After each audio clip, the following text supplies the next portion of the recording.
হজ এবং কোরবানি উভয়টাই গুরুত্বপূর্ণ ইবাদত। হজ ফরজ ইবাদত, ফরজ ইবাদত।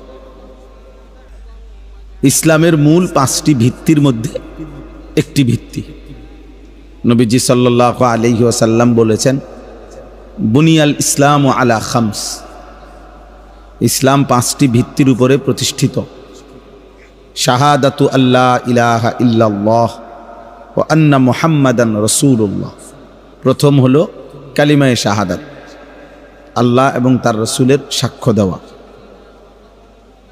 2 নম্বর হলো ওয়া ইকামুস সালাহ, 5 ওয়াক্ত নামাজ আদায় করা।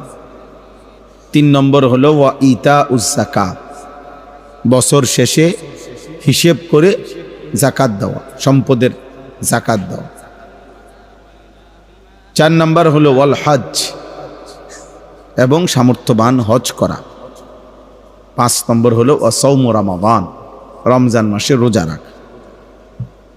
তাইলে ইসলামের 5টি মৌলিক ভিত্তির মধ্যে হজ একটি গুরুত্বপূর্ণ ভিত্তি। নবীজি সাল্লাল্লাহু আলাইহি ওয়াসাল্লাম বলেছেন, যে ব্যক্তির উপরে হজ ফরজ হলো, হজে যাওয়ার জন্য যে পরিমাণ সম্পত্তি শরীয়ত নির্ধারণ করছে থাকতে হয় ওইটা ছিল, এবং যাওয়ার সফরের জন্য তার যে শারীরিক সক্ষমতা, সুস্থতা, এটাও আছে, এবং আসা যাওয়ার যে যাতায়াতের নিরাপত্তা ব্যবস্থা তাও আছে। তাহলে সবই ছিল, শারীরিক সুস্থতাও আছে,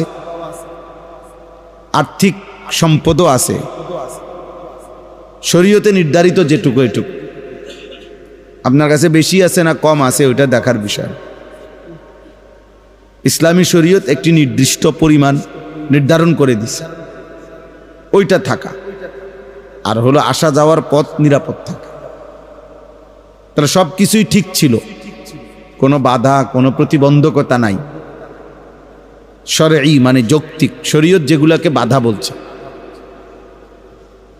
ওই রকম কোনো বাধা নাই, অথচ সে হজ না করে মৃত্যুবরণ করল।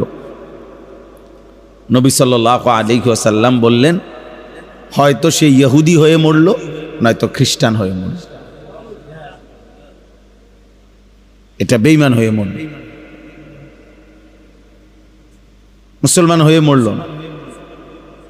ফালিয়ামুত ইনশা আ ইয়াহুদিয়ান ওয়া ইনশা আ নাসরানিয়ান।